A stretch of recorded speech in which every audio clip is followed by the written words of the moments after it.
The scanner blinked red the second I pressed my badge to it. The guard tried again. Slower this time, like patience might change the result. The line behind me stalled. Engines idled. Somewhere inside the plant, the morning shift was already moving without me. He cleared his throat. Your badge has been deactivated. I didn't ask why. I already knew something had shifted because no one met my eyes. Not the guard, not the supervisor hovering a few steps back. And then the smile appeared tight, rehearsed on a face I recognized too well. We used to sit in the same MBA lectures, trading notes and jokes about who would run what someday. Now he stood there in a tailored coat, hands in his pockets, enjoying the pause. Decision from the CEO. You didn't know. The silence stretched just long enough for people to pretend they weren't listening. I felt the heat crawl up my neck and stopped it there. My name is Olivia Hart. I am 42 years old. I had spent 15 months rebuilding the entire system behind that gate. And in that moment, the only thing I allowed myself to feel was the weight of my bag on my shoulder. I smiled. Not at him, at the guard. Then I turned around. Before I took a step, I set a small black USB on the edge of the security desk. Casual. Like a forgotten pen. The guard didn't notice. The smile did. His eyes dropped. His posture changed. He leaned forward, just enough to confirm what he thought it was. I walked away without correcting him. The drive home was quiet. No radio. No calls. I waited until I was 2 blocks from my apartment before my phone buzzed. One vibration, then another. I pulled over and read the alert. Live system disconnected. Digital twin remains active. I let the screen go dark and sat there, hands on the wheel, counting my breath until the shaking stopped. This story is a work created by the writing team at Her Fear. By the time I reached my building, the humiliation had cooled into something steadier. They had taken my access. They had kept my name where it mattered. And they had done it with witnesses. Why would they lock me out of the real system and keep me connected to its shadow upstairs? I placed my bag on the table and waited for the next move. The meeting room went quiet the way it does when people are pretending to listen. I had been standing for almost an hour, hands flat on the table, walking them through the last safety layer. Not the dashboards, not the throughput projections. The part that only mattered when something went wrong. If a supervisor forces an override, I told them, tapping the diagram. The system pauses before it complies. Someone at the far end exhaled, sharp and impatient. Pauses cost money. It costs less than a funeral. A chair scraped. The CEO leaned back, fingers laced behind his head, eyes already drifting to the next slide. We're not building a philosophy project. I swallowed the urge to repeat myself and kept going. That pause is intentional. Human-in-the-loop automation. The machine waits for a person to confirm the risk. Across the table, my former classmate smiled the way he always did when he thought he'd cornered me. Or we trust the math and remove the bottleneck. I didn't raise my voice. I didn't argue. I clicked to the next screen. That's the digital twin. Real time. Same inputs, same outputs. One runs steel. The other runs consequences. A pause this time. Longer. Uncomfortable. And the backup someone asked? Finally. Air-gapped. I said, no network, no remote access. The CEO waved a hand. Fine. Add it. Legal likes redundancy. And the dead man's protocol. I asked. He nodded without looking up. Approved. I caught the look my classmate gave him. Quick. Calculating. The kind that says the room just agreed to something it didn't understand. I had tried one last time. This system assumes someone will eventually try to misuse it. Silence, then laughter, polite, dismissive, driving home that night. I wondered who they thought the danger was. The machine, the workers, or the person who knew how to stop everything when profit started pushing past judgment. Because if you believe a system can protect itself from people who think they are smarter than it, what happens when those people are the ones signing the overrides? My phone buzzed again on the kitchen counter. Another alert. Another threshold crossed. I didn't sit down. I reached for my laptop instead, fingers already moving because whatever they were doing now, They were doing it faster than we had ever approved. He always asked his questions after everyone else stopped taking notes. The room would loosen, people half rising from their chairs, already thinking about lunch. That's when his voice slid in. Calm, reasonable, framed like curiosity. What happens if an override comes in during peak load I didn't answer right away? I watched the way he leaned forward, elbows on the table, pen still capped. The system slows. I said, on purpose, a faint smile. And if leadership authorizes an emergency signature, the word emergency landed too cleanly. Then the system records who approved it and why. Someone laughed, someone checked a phone. He nodded, as if we were aligned. And insurance. The air shifted. I closed my laptop. Insurance doesn't like patterns. Neither do investors. That was new. I felt it in my chest before I felt it in my head. He wasn't asking how the system protected people. He was mapping how a failure would look after the fact. He flipped a page in his notebook. Casual. If a fault occurs without injury, does it still trigger a review? It triggers a freeze, temporarily, until a human signs off. He finally uncapped the pen. Whose signature? Mine. I thought, but didn't say it. I let the silence do the work. He filled it with a shrug that meant nothing and everything. Just planning scenarios. After the meeting, he lingered by the printer, pretending to sort papers. I caught a glimpse of my name at the bottom of a draft approval. Not typed. Rendered. Clean. Exact. My stomach tightened. I didn't confront him. I didn't call legal. I saved a copy and watched him fold the pages into his bag like they belonged there. If he had already practiced using my signature, what did he plan to authorize once I was no longer in the room? My phone vibrated on the walk back to my office. A message from finance, clipped and polite, asking me to confirm a forecast I hadn't seen yet. I didn't reply. I forwarded the draft to myself and shut the door. Down the hall, his laughter carried once, then stopped. The building felt smaller. The margins were closing. I laid it out in the smallest room we had. The one people used when they wanted answers without witnesses. If an override comes in without a second confirmation, the system doesn't crash. I told them.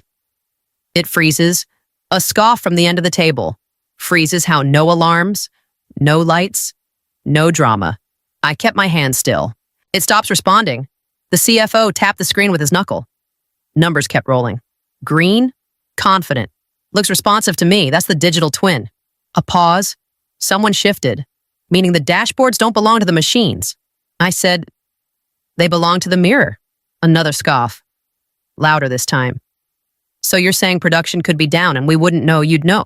I said, you just wouldn't believe it. The CEO leaned forward. Why would anyone design it that way? Because when people get impatient, they stop asking permission. Silence landed heavy. Then laughter, quick and dismissive. You're over-engineering fear. My phone vibrated on the table. Once I didn't look at it. Show us, someone said. I can't, I said, not without authorization. The CEO's jaw tightened. You designed it. You don't need permission. I slid the phone across the table instead. The screen lit up with a single line. Machine stopped responding. But the dashboards say we're fine. The room changed. Not panic. Calculation? What happens if we keep pushing? The CFO asked. The twin keeps smiling. I said, reality doesn't. Another vibration. Then another. I flipped the phone face down. If the screen stay green while the floor goes quiet, who do you think gets blamed? The CEO stood. We're not shutting anything down over a text. I didn't ask you to. I said. He stopped at the door. You worry too much. I watched him leave, already rehearsing the meeting he'd have without me. My phone buzzed again. Different number this time. Short message. They're asking for the final override. I didn't reply. I reached for my laptop instead, knowing exactly what they would try next and how little time I had before they tried it. The call came from a blocked number. I answered it on the second ring. The voice was calm, practiced, the kind that doesn't waste time on names. We need to be clear about boundaries. I leaned against the counter and opened my laptop, letting the recording software run. Clear is good. You no longer have authorized access to operational systems. I noticed. A pause. Papers moved on the other end. Any attempt to log in would be considered an unauthorized intrusion. Federal level, I waited, and if an incident occurs, the voice continued, slower now. Your signature on the safety file places responsibility with you. The words landed exactly where they were meant to. I felt the air leave my chest and let it show. So if I fix it, I'm guilty. And if I don't, you understand the risk. I understand the setup. Silence. Then a shift. Almost imperceptible. This is not a threat. It's guidance. My fingers tightened around the phone. Guidance would have come before you locked me out. We're trying to protect the company by putting me in the blast radius. Another pause. I pictured him weighing whether I sounded scared enough. I gave him what he wanted. My voice dipped. What do you want me to do? Nothing, he said. Stay out of it. The line stayed open, waiting for agreement. I didn't give it. When the call ended, I stood there for a moment, listening to the quiet hum of my refrigerator. The normalcy of it almost offensive. They hadn't removed me because I was unnecessary. They had removed me because my name still meant something on paper. If they were so confident, why did they need my signature to absorb the impact I closed the laptop and checked the alerts? Another override request had been queued. Not approved? Not yet. Someone was hesitating, which meant someone was calculating. I sent one email, no warning, no accusation. Just a time-stamped note to myself and a copy to an external drive. Then I set the phone face down and waited, letting them believe the law had me boxed in while they reached for the next lever. The first call came before sunrise. I let it ring out on the counter while I made coffee. The second call was louder, longer. I muted it. The third came with a text that tried to sound casual and failed. We're accelerating output to stabilize confidence. I didn't respond. Inside the dashboards, everything looked clean. Throughput up, error rates flat. Green across the board. Someone wanted applause for that. Another message slid in. This one from the floor. They're running the presses hot. No greeting, no signature, just pressure. By mid-morning, the CEO's voice showed up in a voicemail. Clipped and pleased. We're pushing past the hesitation. Numbers are strong. A pause. Then the line that mattered. Your protocol's held. My laptop chimed. A confirmation notice. Emergency override authorized. My name appeared where it shouldn't have. Rendered perfectly. Time stamped to the second. I closed the lid without touching the keyboard. Minutes later, the chatter shifted. Investor notifications went out. A congratulatory thread lit up with thumbs and exclamation points. Someone typed "well played" and tagged the room. Another alert. Logs rolling back. Not an accident. A choice. Someone was cleaning up footprints while the parade passed by. The MBA's voice popped up on an internal channel. Buoyant. Final override queued. We're clear. Clear of what? Exactly. My phone vibrated again. The system asked for acknowledgement. One tap would have pulled me back into the blast zone. I set the phone face down and counted to 10. Then to 20. Until the urge passed. At the edge of the hour, a supervisor called from a number I didn't recognize. We can't hear the machines, he said, but the screens say we're beating targets. If everything looks perfect while the floor goes quiet, now what are they really celebrating? The next confirmation arrived. Marked executed. I did nothing. The room filled with messages that sounded like relief. I forwarded the alert to the external drive and locked the file. Outside, the city kept moving. Inside the system, someone had just crossed a line they couldn't see, and they were smiling while they did it. The lobby went quiet when I walked in with them. Hard shoes on tile, clipboards, a union jacket half-zipped, someone from insurance already scanning the wall screens without blinking. The guard didn't reach for my badge this time. He stepped aside. The CEO stood near the elevators, relaxed in a way that only comes from believing the numbers. You're exaggerating, he said. Eyes never leaving the dashboard. The system is running fine. I watched the green bars climb. Watched my name glow where it shouldn't. I'm not here to stop it. That got his attention. He turned, smiling. Then why bring an audience? I set my phone on the counter and slid it toward him. I'm here to watch you override it. A flicker. Just one. Then confidence snapped back into place. We already did. Behind him, the screens kept smiling. The inspector nearest the wall leaned closer, pen hovering. The union rep folded his arms. The insurance woman nodded once, like she'd been waiting for this moment all morning. I didn't touch a keyboard. I didn't need to. The real system froze 4 hours ago. Laughter broke out, quick and sharp.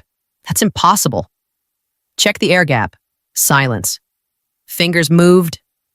Someone frowned. The laughter didn't come back. What you've been running, I continued, is the digital twin. A sandbox. Every command you approved went there instead. The CFO stepped forward, voice tight. You're telling me production stopped hours ago and no one noticed I met his eyes? You noticed. You chose the screen. If the machine stopped and the numbers kept climbing, which one would you trust? The MBA moved toward the console. Too fast. The inspector raised a hand. Don't. He froze, palm hovering over the glass. The insurance woman finally spoke, calm as a closing bell.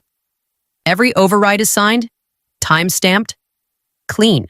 I picked up my phone and tapped once. The final log appeared, already mirrored off-site. That one too. The CEO's smile collapsed. The room filled with the sound of pens scratching and a radio crackling for security. No one asked me to leave. No one asked me to fix anything. They were busy reading what they had written. The first screen went black without warning. No animation. No alert. Just gone. Someone cursed under their breath. The insurance auditor didn't look up. She flipped a page and slid a document across the counter. Claim denied, she said, tapping the line with her pen. Intentional misconduct voids coverage. The CEO opened his mouth, then closed it. His hands stayed flat on the marble like they were holding him in place. A phone rang somewhere behind me, then another. The CFO glanced at his watch, then at the ceiling. Like the answers might be up there. Trading halt, he muttered. They're opening an inquiry. The MBA took a step back, eyes darting between the dark screens and the inspectors. This is a misunderstanding. The union rep laughed once. Sharp, you signed it. A security radio crackled. 2 officers appeared at the edge of the lobby. Not rushed, certain. One of them held a folder already labeled. We need you to come with us. The MBA looked at me then. Really looked. You planned this? I didn't move? You executed it? They walked him out without handcuffs. At first. The doors closed behind them with a sound that carried somewhere upstairs. Another screen went dark. The inspector nearest me checked her notes. No injuries reported. No incidents logged. Because the system stopped, I said. She nodded. Because you stopped it. If ambition writes its own evidence, who does it blame when the ink dries? The CEO finally pushed off the counter. His voice had lost its edge. What happens now? The insurance auditor gathered her papers. Now we finish reading. I stepped aside as they moved toward the conference rooms, already calling in more people. More questions. My phone buzzed once with a message from the board chair. We need to talk. I didn't answer yet. I watched the last screen fade to black and felt the pressure shift again. Already settling somewhere new. They didn't invite me back inside the plant. They invited me to a room with no windows and a table too clean to trust. The board chair sat at the head, hands folded, voice measured. Reinstatement isn't on the table. I nodded. I had expected that. We need distance, he continued. From what happened? From how it looks. How it looks, I repeated, letting the words sit between us. Another voice cut in from my left. What we're offering is different. A folder slid across the table. Not thick, precise, independent safety advisor. Someone said, oversight authority on operational policy and insurance. The woman from earlier added without looking up. Risk sign-off, external. I flipped the folder open. My name was already there. Not under payroll, under accountability. So I don't touch the systems. I said, you define when they're allowed to run, the chair replied. I leaned back, arms crossed. The power in the room had shifted again. Quieter this time. You want my judgment without giving me a badge? We want your judgment without being able to override it. That landed harder than anything else they'd said. What if returning was never the goal, and control had nothing to do with access? Silence followed. Not resistance. Acceptance. I closed the folder. I don't report to operations. Agreed. And if policy says stop, I added, everything stops. The chair didn't hesitate. That's the point. I stood, folder under my arm, and felt something settle. Not relief, not victory, position. As I reached the door, the board chair spoke again. You understand this won't make you popular. I paused. It never did. Outside, my phone buzzed with a new message from insurance, already looping me into the next review. Different pressure. Higher stakes. More eyes. I walked down the hall knowing the rules were changing again, and this time, I was the one writing them. I drove past the gate a week later. Same scanner. Same guard. The badge reader still flashed red when a delivery truck rolled up behind me. No one waved. No one stopped me. I didn't slow down. The board meeting ended without ceremony. No raised voices. No speeches. Just signatures and decisions that couldn't be undone. Operations would move forward under new rules. Overrides would require external approval. Insurance would sit in the room. Safety would no longer be optional. The CEO didn't attend. His replacement kept her answers short and her hands visible on the table. We won't be repeating past assumptions. I let that stand. I wasn't there to reassure anyone. On my way out, someone from operations tried once more. If you ever want to come back, I already did, I said, tapping the folder under my arm. The conversation ended there. Later that afternoon, I stopped at a light across from the plant. Workers streamed through the side entrance, laughing, checking phones, living their lives without knowing how close they'd come to someone else's ambition. The machines were quiet, stable, waiting for permission they could trust. They thought locking me out would make them powerful. All it did was give them the freedom to destroy themselves on record, in real time. And without me lifting a finger, what I learned is simple. If someone takes away your access but keeps your responsibility, they aren't removing you. They're trying to use you. The moment you see that clearly is the moment you stop playing defense and start choosing your boundaries. Thank you for staying with my story. If you've ever been pushed aside while still being expected to carry the weight, I'd love to hear how you handled it. Feel free to share your thoughts in the comments. And if stories like this resonate with you, stay with us for more.